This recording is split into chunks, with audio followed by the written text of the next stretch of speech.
Hello, got some people here, and we're just going to wait and see who else turns up. But we have Molly is here, just he's having a good scratch.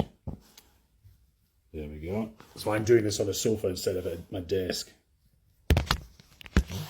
So, hello. Right, the last time I did one of these, I had absolutely no idea how it worked. So I'm going to try and keep my eye on the comments as we go. And stop in between. I think if you ask an actual question, it pops up in a box. I don't know, but we're going to see how it goes. And I hope anybody, you get a dram if it's the evening. Oh, Molly says hi. She'll end up going off and drinking her water in a minute when I'm in mid-flow, so watch out for that. Anyway, thank you to everybody who's tuning in live. So when I did a wee vote for this, the votes came out pretty much even when I asked which evening to do. So I figured Friday night makes the most sense because it means anybody that's got plans or it's the middle of the night, they'll be able to watch it all weekend. Well, not all weekend, but they've got all weekend to watch it. So, also you might notice I caught the sun. If anybody saw my post from today, at that island yesterday, it got a bit toasty and I forgot my hat. So, right. So the last one of these I did, it was way back in January for Burns Night. And originally I had planned on doing one of these every single month. And now it's July. So apologies for that, for being lazy. Sometimes life gets in the way. But what I figured is since originally I had planned for this next story thing to be in February and around Valentine's Day, I thought it would be a good idea to do the one I planned. So it's going to be around love. The general theme is going to be love. I mean, it might sort of veer off into a couple of different things, but there's going to be romance. There's going to be not so much damsels in distress, maybe some men in distress. A classic love story, but obviously, if anybody's been following Scotland stories for a while, there's going to be an abundance of tragedy, I'm afraid to say. I'll try and keep it light. After this, I'm going to ask for your ideas for themes going forward to do other ones. So it'd be good to have a think. Also, I might start doing these on Zoom. I don't know. But anyway, our first story of the night, get your dram, enjoy. It comes from Midlothian. So the site of the elegant Dalkeith Palace. And I do wish I had pictures to show you, but you can Google it after. Now, Dalkeith Palace has never actually been a royal residence, but it does have a lot of royal connections. So this takes place in the old Dalkeith Castle, which is buried away somewhere inside the modern palace.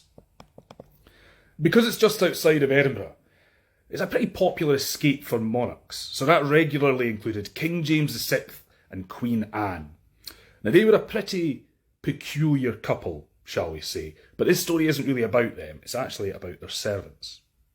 So in 1592, the king was holding court in Dalkeith, and a young man called John Weems of Logie, which is actually a tiny place in Fife near where I grew up, he was awaiting the king's justice in the dungeon.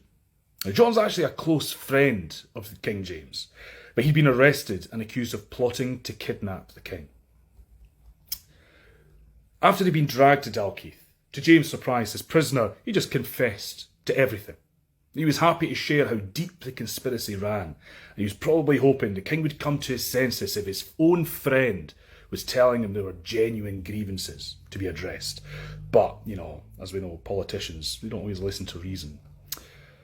So John, he was lucky not to be executed on the spot, because the king's a volatile, a paranoid creature. Also similar to a lot of politicians I know. There was no way of knowing. A death sentence could come at any minute. But we still had one hope left, and that was one of Queen Anne's Danish maids, Margaret Winston. They worked together in the royal household, and the pair, they had fallen in love. Margaret, she risked everything to save John. They were convinced the king, he would come to his senses, but in the meantime, they needed to keep John safe. So, Margaret, she told the guards that the Queen wished to see the prisoner immediately. I mean, it was the middle of the night, but this was Anne's most trusted servant. So, dutifully, they brought John up to the royal bedchamber. Once inside, Margaret, she quietly led him, tiptoeing past the sleeping king and queen, to an open window. One of her companions was waiting below with a horse, and John just climbed down some tied-up bed sheets to make his escape. Obviously, the king was furious, and he demanded Margaret immediately be sent back to Denmark, but Queen Anne stood her ground. She did her best to protect her brave servant. It was an act of passion, an act of love. As soon as she discovered what had happened, she sent Margaret away to stay with John's cousin at Wemyss Castle until James had calmed down. So the couple, they had taken a gamble. But the king, he did eventually forgive his friends, and John received a full pardon for his part in the conspiracy. And with a royal blessing, he went on to marry the woman he owed his life to that very next year. And this romantic lover's rescue, it later inspired an old Scots ballad known as the Laird of Logie. And I am not going to be singing it, I'm sorry to say. But anyway, so this time I'm going to actually check comments and see who's here and who we've all got. Hello. Oh, we've got a surprising number of people. From all over the place. Germany, California. Every time I scroll, it just pops back to the top. So this isn't going to work as well as I thought it was going to. But anyway, thank you to everybody who's here. So I'm going to move on to the next story. This one, again, it kind of takes this damsel in distress theme and it flips it on its head. And it's a story from Scottish borders. This is an old sort of Scottish fairy tale that you'll find all over the place. There's a woman called Janet. Now Janet, she ignores warnings to avoid this area called Carterhaugh in the borders, and she ventures out to explore anyway. So it's said there's something sinister that lurks in those woods, something that preys on innocent young ladies. But she didn't care. As she sauntered away through the woods, picking flowers and quietly singing to herself, something did appear out of nowhere. It was a strange man. He announced his name as Tam Lin. He's one of the fairy folk, and he demanded to know why Janet would dare to cross his bridge uninvited and then dare to pick his flowers. Well, Janet wasn't the kind of lady to back down. Her father had granted her these lands, so she would come and go wherever she chose. In fact, she was the one who should be asking him why he was there. But like all true rom-coms, the two fiery main characters who start the story tearing chunks out of each other soon found they weren't so different after all. I won't go into any details about what happened next, but not long after Janet returned home, she found out she was pregnant. She returned to the very same spot to pick some flowers just as she did before, and there, poof, Tam Lin appears again, so she explains the situation to him. Now, fairies and humans, they don't have a lot of luck in partnerships. But it turned out that Tam wasn't really a fairy. He'd actually been a mortal man. He'd fallen from his horse in the forest, and he'd been captured by the queen of the fairies. Ignoring Janet's own rather important problem, he explained to her that every 7 years the fairies have to pay a tithe to hell, one soul. That's basically a fairy tax, and he was pretty sure that he was the one due to be offered to the devil that very night. So he pleads with Janet to save him. Then they could be married and he would provide for the child. But right now, a party of fairies would be led by the queen and they would ride down that same road that they were standing on. That was going to be Janet's chance. It wasn't going to be easy though. She'd have to pull him down from the horse, hold on to him and not let him go until the very perfect moment.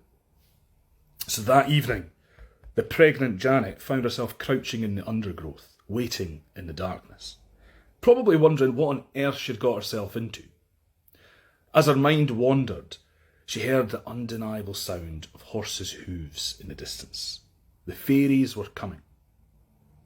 Now there she spied Tam, riding a white horse, guarded by fairy warriors and led by the queen herself. Just as they passed, Janet sprung from the bushes, hauled down her lover off his horse, catching him in her arms. Well, the queen of the fairies, she spun round. Her fierce gaze met the young girl's. Suddenly, she wasn't holding Tam anymore. She was holding a writhing snake, but Janet wouldn't let go. Then she was struggling under the weight of a snarling lion, but the girl held on. And next, it was a red-hot poker burning in her hands, but she refused to drop it. Lastly, it transformed into a smouldering lump of coal, and that was the sign that Tam had given her. She launched the coal into a nearby well, and then out of the steam that developed came that handsome man once more. Janet, she threw a cloak over Tam. She masked him from the Queen's gaze, and that was it. She had saved his life, and the fairies were forced to leave. So needless to say, the Queen of the Fairies wasn't too happy about losing her tithe to hell, or her mortal plaything. However, I like to think that she had a bit of a grudging respect for Janet, from one strong woman to another.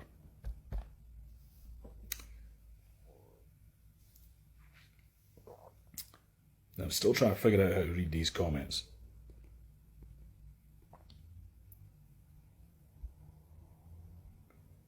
Jeez, that's that. Ayrshire to Ecclesmachan to Morrinsville to everywhere. Right, okay. Since I can't figure out how this works, we'll move on. Molly's abandoned me, by the way. That is some story. What am I sipping on? This is Bunnahabhain, if you can say that. So it's quite strong, quite peaty. Prost, Slàinte. If anybody else is drinking anything, let me know what it is. So, right, we've had 2 happy endings so far, which is pretty rare, as you may have realised for these kind of things. So, I'm sorry to say they can't all be that way. So this is Loch Maree in the far northwest of Scotland. It's one of the largest and most beautiful stretches of water in the country. There's over 60 islands in the middle, and there are plenty of stories. If you've ever done the North Coast 500, you'll know it. In the northwest part, you'll go past Loch Maree, and I highly recommend you stop. Coffee and tea and a pint of milk. Wow, that's a wild... hopefully this is all in the morning, and it's not actually Friday night there, wherever you all are. Gin and tonic, that's what I like. So, in the 9th century, this area of Scotland, it was firmly in the grip of the Vikings. There was a Norwegian prince called Olaf who ruled there. He used to sail out on raids from Loch Ewe, which is a sea loch connected to Maree by a very, very small river. So he's a battle-hardened Viking. But even battle-hardened Vikings can fall in love. So Olaf succumbed to the charms of a local Scottish girl, which is a very believable story. He built a small tower on one of the many islands in Loch Maree so he could live there with his wee princess. And these two, they weren't just happy together. They were fiercely passionate. But Olaf, he still longed for the salty sea air and the roaring clash of battle. To make matters worse, his men began to whisper that his marriage had made him soft. So to satisfy both his men and his own appetite for adventure, Olaf planned the most daring raid yet. His wife wasn't happy about him heading off to risk his life.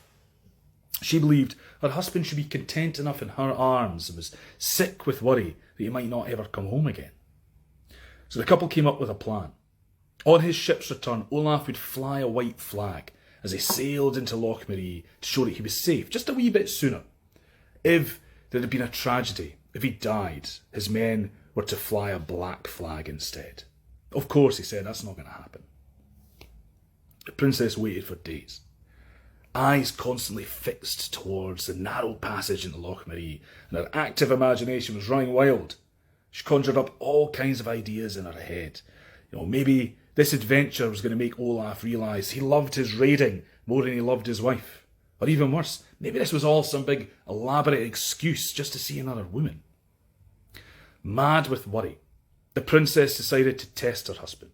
When his ship sailed into Loch Maree, with a white flag happily flying, the girl had her servants raise up a black flag. There she lay inside this leftover boat, and she pretended to be dead. An idiot, if I could be so bold. When Olaf saw this ominous sign, his men, they rowed twice as hard to reach the island, and in seeing his beloved wife lying there under the black flag, Olaf blamed himself for leaving her alone without any protection. Consumed with grief, he pulled out his knife and he stabbed it into his chest. When the girl, she opened her eyes and could only watch helpless as she realised too late. Her prince really did love her, but unable to live with the guilt, she took that same knife from his hands and she plunged it into her own heart.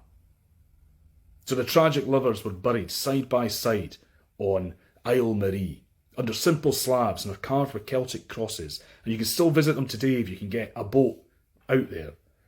So it's a bit of a Scottish Romeo and Juliet, but probably one of the most tragic stories that I know, just to get the mood going, you know.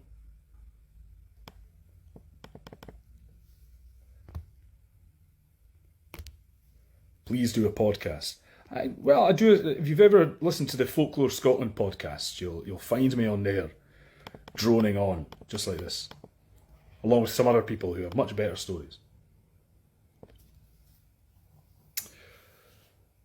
Okay, so another story. It is a sad story, so I'm gonna soften the blow with something a little better, well, a little less tragic anyway. And this story, it's more about the appreciation of somebody that you love, especially after long years of marriage. You know, it's not that sort of the fire you get at the start of a relationship. It's what comes after many years. And it's from a wee village in Fife that I know very well, Auchtermuchty. So try saying that one sober, never mind after a few drams. So the good wife of Auchtermuchty. She lived with her husband on a little farm. Every day was the same. You know, he would toil in the fields and she looked after the home.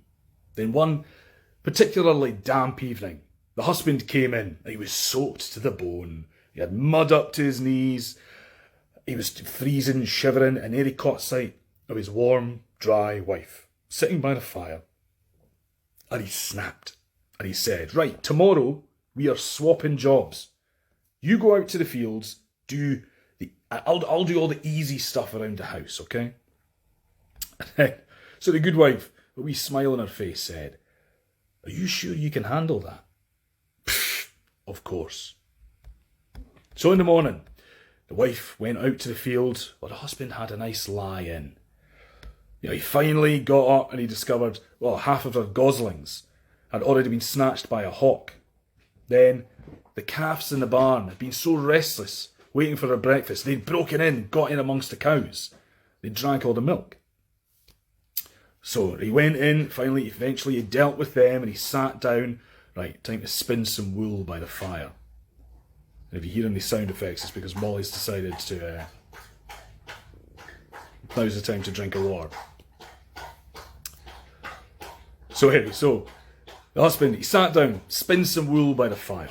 But his mind started wandering. His handiwork, it went up in flames. So he gave up on that and it was time to churn the butter. Even with his farm-honed muscles, he struggled to get anywhere. So in his frustration and his fixation on getting his butter churned, he'd let the fire go out. So now he was in a very, very bad mood. And he went to check on the children. But it was too late. They'd soiled the bed linen. So he tried to scrub it clean in the burn. And the water was fast from all the rain the night before. And the sheets, they were ripped out of his grasp. And the good wife was standing there with a plough in the field. And she was just shaking her head. When the day was done, she returned home to find no dinner, a cold house, and crying children. The husband, well, he was practically on her knees, begging for help. Now, the Auchtermuchty farmer, he learnt a valuable lesson that day. Never take your wife, or all the things that she does, for granted. Hey, Molly. She's done now. So anyway, so not so much a love story, but an important story about love, nonetheless.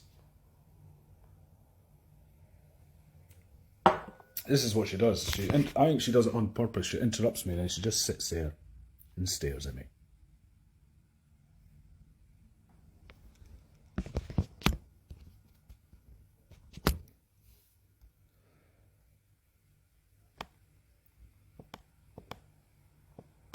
So, I've got another story with an important lesson.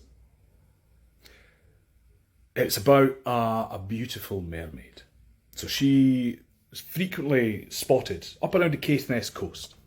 She used to appear on the beaches near Dunnet Head.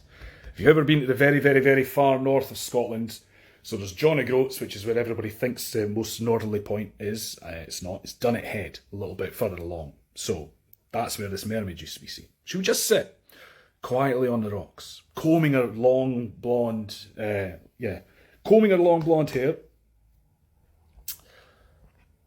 She just mind her own business. You know, if anybody ever tried to approach her, she would just slip away into the water, disappear without a trace. One afternoon, a young lad, he was walking on the beach, and he turned the corner, stumbled upon the mermaid while she was daydreaming. Nobody had ever been this close to her before, but before she could escape, the boy managed to strike up a conversation. It went against all of her instincts, but just something convinced the mermaid to stay and to talk. Well, the intruder, he turned out to be very charming indeed. The pair made an agreement to meet at the same spot every day. Over time they grew close, and the mermaid, she began to bring gifts along to impress her human companion. There were countless shipwrecks along the coast, and she'd built up this stash of shiny artefacts from the cargo. But little did the mermaid know that her lover was using those gifts of gold and jewellery to woo the girls on shore. But the man started to forget about meeting the mermaid some days. Even when he was there, he seemed more interested in what she'd brought him than actually spending any time with her. Eventually, she discovered what her gifts were being used for, and the mermaid was furious. His re-gifting at his worst. She waited until the man came to visit her the next time. And then he began his usual questions about, what presents have you got for me today? And this time the mermaid said, do you want to see where I keep all these treasures? Well, he was delighted at the thought. This way, he could just go and help himself whenever he pleased, and having to rely on this mermaid to bring them to him. He was going to be rich. But the mermaid led him in a wee boat around the coast to a tiny little cave hidden away near Dwarwick. Inside, the man gazed at this enormous stash of wealth before him, eyes wide, mouth open. He didn't even notice when the mermaid, his mermaid lover, clasped a solid chain around his legs. It was too late. There, the mermaid cursed him for his greed. He would forever be a prisoner there, surrounded by all the gold and jewels he could ever want, but he'd never be able to leave. And when the seas are calm and the tide is low, that foolish boy could peer out, he could catch a glimpse of his hometown. He'd never be able to walk in it again. So, they say, was it hell hath no fury like a woman scorned? Well, it's 10 times as bad when it's a mermaid.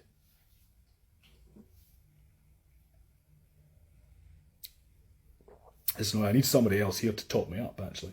This is the one thing Molly isn't any good at.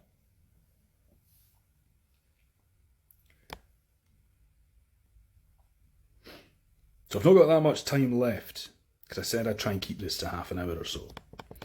So I'm going to tell you one, might be a last one, depends how quick I get through it. And this is an epic tale. The moral of the story is definitely don't re-gift. It's very rude. Or maybe the moral of the story is always, that's it. What's my favourite whiskey? I always get asked this, and the different whiskies for different moods. That's the thing. You need plenty of different whiskies.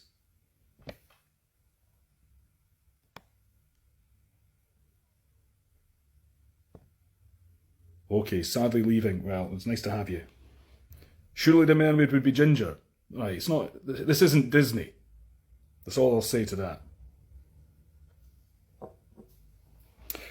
So this epic tale is one Scotland shares. We share it with our Irish cousins. So if there's any Irish people there, then put your hands up. You've maybe heard this one before, although you might have heard it in slightly different locations, but we're just gonna go past that. The wrong answer is always Balvenie. Don't say that. Edinburgh does have a great distillery. I'm going there again. Not long at all. So, anyway, right, back to the story. Right. This is one of these many stories that features Finn McCool, otherwise known over here as Fingal, and it's his legendary group of warriors, the Fianna. But this story isn't really about Fingal. It's actually about his nephew, Dermot. You see, Dermot was almost as great a warrior as Fingal was, and he was his obvious second in command. But he was also devilishly handsome. He even had a birthmark on the side of his head, and the mere sight of that would make any woman fall madly in love with him. But the young man, he had a sense of honour to go with his strength. He kept his magic mark hidden under the helmet at all times. He definitely didn't want that extra female attention. He especially didn't want it from Fingal's new young bride, Grania, at her wedding. So this wedding, the celebrations lasted for days. There was music, dancing, feasting, more importantly, drinking, all in full flow. Everything was going well until some idiot let the hunting dogs in. And suddenly, the hounds were causing a scene. They were fighting over this feast all around them, and brave Dermot waded in to separate them. And these aren't meek little puppies or the shy, retiring type like Molly over there. These are big, powerful hounds. In the end, struggling to bring them to heel, Dermot's helmet was knocked off his head. Then he turned, and the way that Grania, Fingal's new bride, was staring at Dermot, it was obvious she had caught sight of that magical mark. As much as he tried to avoid his uncle's bride over the next few days, Grania, she was besotted now. She just kept finding ways to bump into him. Now, Dermot tried his best. He tried to hold her off, but in the end, he couldn't deny it any longer. He was in love with Grania. He was struggling to put off her advances. His only option left to him to try and keep some semblance of honour was to pack up his things and flee into the night. He found his way to an isolated bothy in the hills. Now, just when he thought he was safe, he heard a light tapping at the door. Somehow, Grania had followed him, and he was alone now with the most beautiful woman in all of Ireland. Dermot didn't stand a chance. He gave in to his urges, and he accepted his new life on the run. The next morning, those lovers, they fled across the water to Kintyre, and they moved in Scotland from place to place, further inland and further away from Fingal, until they finally felt that they were safe, hidden away in Glen Shee, which, as a side point, that means Glen of the Fairies, and it's a lovely place. Now, Fingal, he was equally devastated as he was furious. Not only had he lost his beautiful bride, but he'd lost his nephew and his best friend as well. He could have sent his warriors after the pair, he'd have hunted them down eventually, but Fingal couldn't bring himself to do it. As long as the runaways were out of sight, they were out of mind. Fingal could get on with his life and start to heal the hole in his heart. But then, one day, he travelled to Scotland to hunt a legendary boar. And that boar was prowling around Glen Shee. Inevitably, Fingal and Dermot came face to face, and a cold sweat must have trickled down Dermot's back at the same time that a searing rage came over Fingal. He was probably about as red as my face is now. They were still family. He couldn't bring himself to just kill his nephew in cold blood. Instead, Fingal issued Dermot a challenge. Take on this legendary boar single-handedly, and I'll forgive you. Secretly, he was hoping this boar was going to take care of his nephew. His conscience would be clear. But this wasn't a wee pig. This boar was bigger than Dermot. It had long, sharp tusks, and his back was covered in spikes. The battle was fierce. Hunting dogs were absolutely no match for this beast, and it charged straight for Dermot himself. Huge chunks of earth were churned out the ground as the boar came thundering at the hunter, with his life on the line and a monster bearing down on him. Dermot didn't flinch. He levelled his spear, and he stared straight into the boar's eyes, and he struck true. Down the monster fell, sliding to a stop at Dermot's feet. Well, Fingal wasn't very happy. He couldn't just walk away now. He was face to face with a couple that had scorned him. Then he remembered those bristles, those big spikes on the boar's back were poisonous. Dermot probably had no idea. So he called out to his nephew, "Well, you go measure how big this gigantic boar really is." And up the young man hopped onto the boar's back and he walked along it from snout to tail, calling how many paces as he went.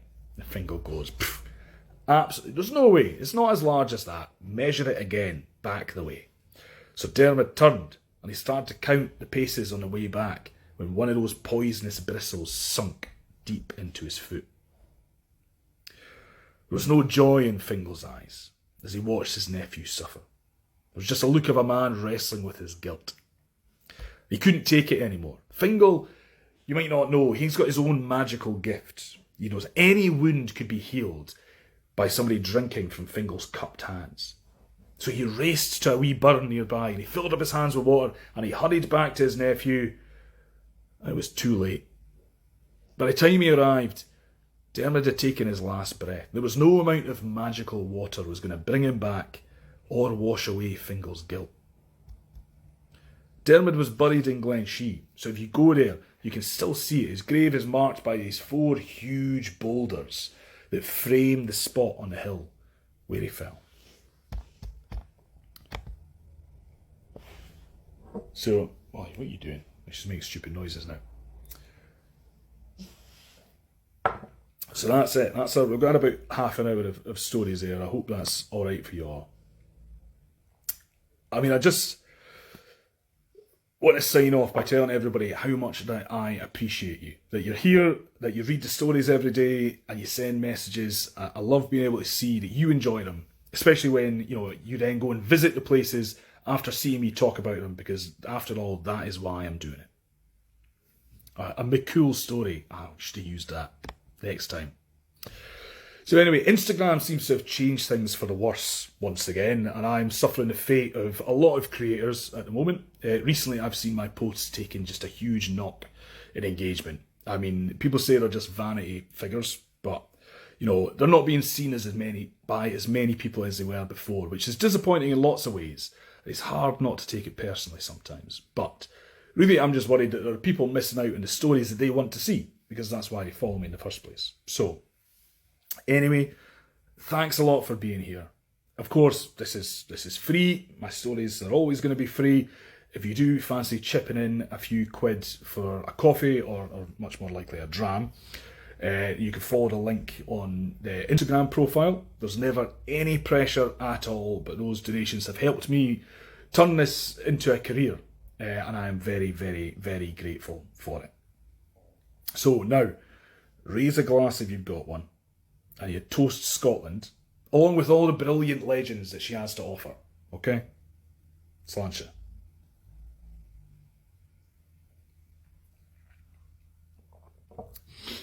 So anyway, thanks. I don't know if I can read through all these comments after the sign off. I have absolutely no idea how any of this works. But basically, yeah, just thanks once again. I hope you have a fantastic rest of your Friday night or your Saturday or Sunday, whatever day it is. Thanks a lot for watching, okay? Bye from me. Bye. Yeah. Bye from Molly.